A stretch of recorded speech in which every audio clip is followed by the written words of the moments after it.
To be here with you via Skype. I'm just disappointed we can't be there in person. But this is better than nothing, I think. And all of you know me, I do not like to miss church. But thankfully we're able to share it this way.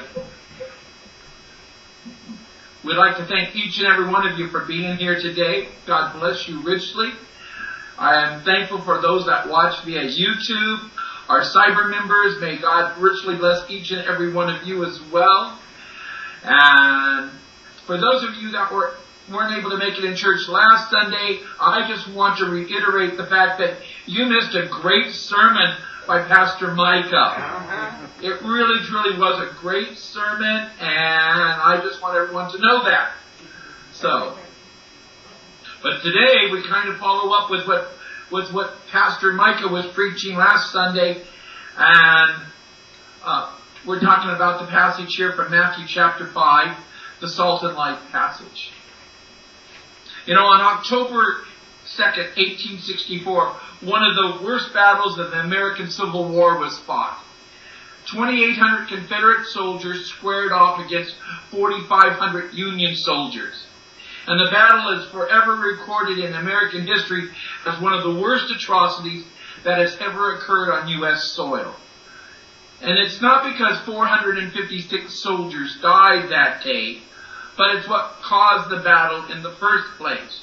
You'd think in a battle of that nature it would have been for some strategic reason, but the truth is the battle was fought over a mineral. In fact, it's a mineral that is engaged many a battles, many a wars, even more so than gold, and the mineral is salt. And on October 2nd, 1864, one of the worst Civil War battles happened in Saltville, Virginia, over a salt supplier for the Confederates. Salt. The year was 1970, and it was the tail end of the wild period of modern American history. Does anybody remember the 60s? I know that I do. And I'm giving my age away. But that's okay. The 60s.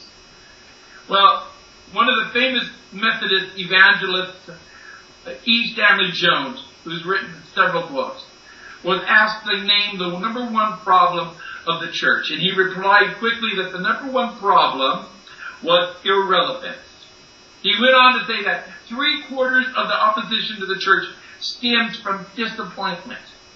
We promise to make people different, and the promise goes largely unfulfilled.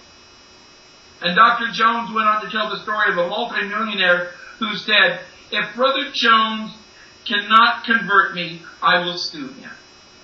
He said it half in jest, half in truth. And Dr. Jones said that this is the truth that the world is saying to us. If you Christians cannot convert us, we will sue you for breach of promise. You promised this, now fulfill it. Show us that you can and will convert us. There is no hope from any other direction. 40 years have passed since Dr. Jones made that statement, and the number one problem of the church is still irrelevance.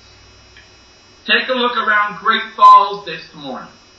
Add up the attendance of all the 98 churches that are listed, and you'll find that roughly 80% of the city won't be in church today.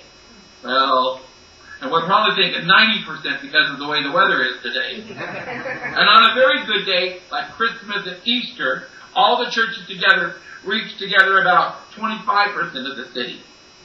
And on a normal day like today, it's closer to 15 to 20%. Put simply, the church has lost its influence in the community at times. And there are many reasons why this is so, but no one reason stands out above the rest. The church has lost its influence because Christians have neglected their responsibility to be salt and light of the world. And as we have neglected to be what God desires us to be, the world has decided to ignore its things. And the flip side of that is also true. When Christians decide to be salt and light, the world pays close attention to what we say and what we do. Let me say it simply. When we are salt and light, the world listens to us.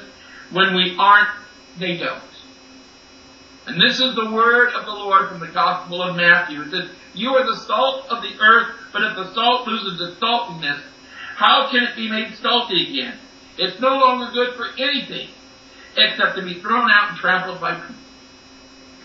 And those words are so famous, they become a proverb in the English language. If someone is genuine, useful, honest, straightforward, without hypocrisy, we are saying they are the salt of the earth. I think most of us have probably heard that expression. And that person is the salt of the earth. And what did Jesus mean? Well, salt was one of the most common substances in the ancient world. It was so valuable that Roman soldiers were paid in salt, and they would revolt if they didn't get their ration. And indeed, our English word salary comes from the Latin salarium, which literally means salt. Salt money. And our expression, that man is not worth his salt, that's a reminder of the high value that salt had in biblical times. And salt basically has two primary purposes. First, it's a seasoning. Just pick up any modern cookbook and count how many recipes include salt. Think about it. Almost everything we eat will have some salt in it. Even the cakes and the pies will have a pinch of salt. Second, it's a preservative. And there's no doubt its main use. Salt retards spoilage. It doesn't prevent the process of decay, but it slows it down, it prevents the spread. And meat left to itself will spoil. Cure the meat with salt and it'll last a long, long time. And in what sense does that apply to us as believers of Jesus? We are to be the salt that flavors a tasteless world, and we are to be a salt that preserves a decaying world. Jesus had no illusions about this world, saints. He knew its true character. It was like a piece of rotten meat, putrefying more and more each day. On every hand, we have the most advanced technology. Every day brings new breakthroughs in medicine and science, in communications. Think about it. New phones come up all the time. New breakthroughs in all kinds of areas. And yet at the same time, the moral climate seems to grow darker and darker. And what does it take to arrest the spread of evil? Salt. That's what Jesus was talking about. Salt stops the spread of moral evil and preserves society from total corruption. And you know, the exciting part about it, saints, is it doesn't take much salt to do the job. Not much at all. Just a little bit in the right place will do the trick. Now, you remember the story of Abraham praying for God to spare Sodom because his nephew Lot lived there? He said, Lord, if I can find 50 righteous people, will you spare the city? And the Lord said, yes. So Abraham said, Lord, if I can find 45 righteous people, will you spare the city? God said, yes. And so he tried 40, he tried 30, he tried 20, finally got down to 10. And God said, yep, I'll spare it for the sake of 10 righteous people.